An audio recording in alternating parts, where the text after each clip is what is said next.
What is going on, everyone? Anthony Drew Gary here, host of the How To Show, where we talk about optimizing life, money, and happiness one how to at a time. And this week, I want to spend some time talking about how to buy a house when interest rates are high. And the primary reason that I want to make this episode is because there have been real estate agents and folks in the house services community that for the last several months during the times where these rates have just been going up and up and up and up and up, they have been saying this awful quote that says, marry the house and date the rate. And it makes me cringe every time I hear it, because in reality, it suggests an opportunity into the future where you can refinance your house and potentially have a lower payment. But what happens if that's not the case? What happens if the mortgage doesn't change for the next several years? Are you going to be out over your skis for several years? And is that the type of life that you want to have for yourselves, having a payment that's more than you want to be spending on your house? I know it's not ideal, but it's just not a good situation to be prophesizing this to folks. And I really am talking to anybody who's wanting to buy a house, has bought a house, is looking to buy a house in the future, and anybody who helps anyone do any one of those types of things. Be careful about this stuff, because I want to dive into a little bit of the numbers to just appreciate for a moment what that really is that's being said. And so I'll switch over now so that I can share my screen. We'll get into this in a little bit more detail.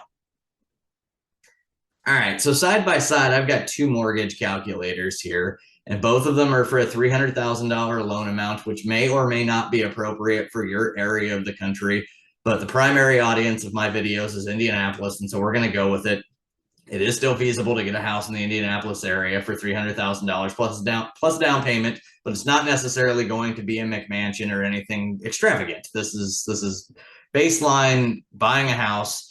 And the interest rate difference here, 6 3/4 versus 4%. Now, 6 3/4 is roughly what you might be able to find on the open market today, which is slightly better than the sevens or maybe even the eights that you may find yourselves in over the last month. And there are a lot of different factors that go into this. Your purchase price, the timing that you exactly sign up for one, your credit history, and maybe even your income. A lot of things focus in on this, but even in these two different scenarios, a 6.5% versus a 4% of yesteryear, the principal and interest difference on this is over $500. And so to suggest to someone, marry the house but date the rate, do you want to be dating $500 extra per month? For how long? Who knows? Until rates come down. If you follow the information on the Fed, there's not necessarily a guarantee that those rates are coming down. And so you're going to potentially make a permanent decision with your life with information that may or may not be coming true later on. So just want to talk about that. And so when we start to think about this, this is only principal and interest. You also have property taxes and insurance. And that's outside the scope of this particular video, but I've done a video about this that you can check out on my channel if you're so interested.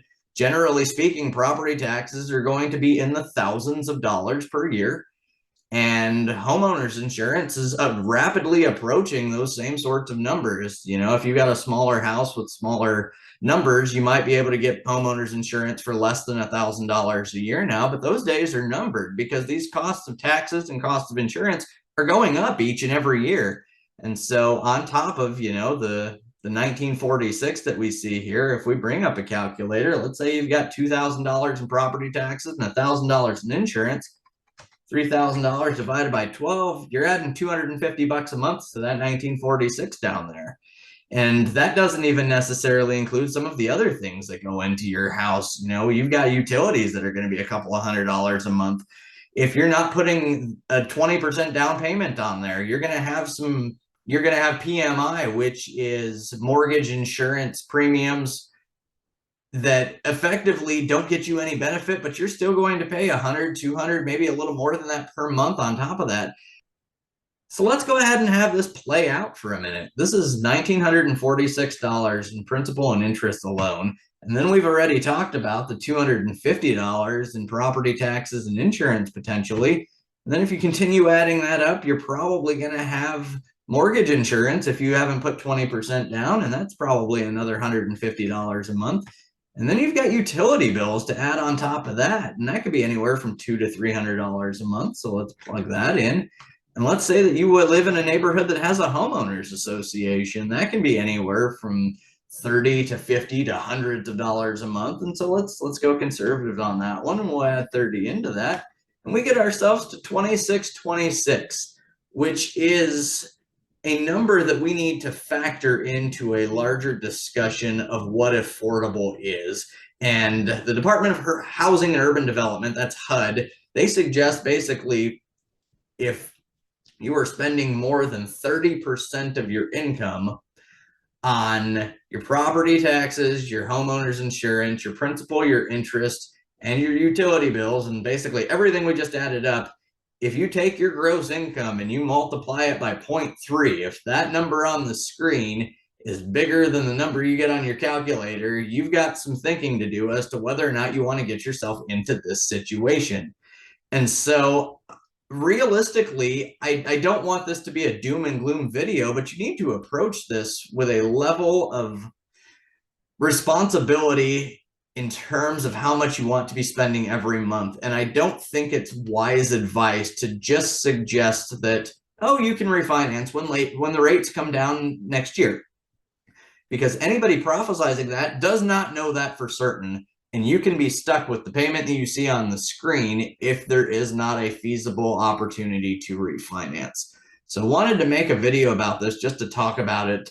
If you are listening to this and you are a broker or a mortgage lender or any sort of capacity, and you hear folks saying this thought of marrying the house but date the rate, please caution them to look at the house and run your numbers. Get a professional in your corner who can help you do these types of things, and make sure that you've got everything on the table, all the cards are flipped up, so that you can be prepared and know what you're getting yourself into. That's going to bring this episode of the show to a close. Hopefully I didn't offend anybody too bad, but I wanted to make sure that I got a point across on this one.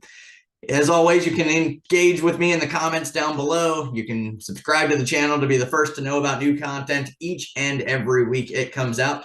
And if you are looking to transact real estate in the Indianapolis market, or the greater Indiana area for that matter, you can get in touch with me in the comments or at indydwell.com. Until next time, this is Anthony Drew Gary, host of The How To Show, signing off.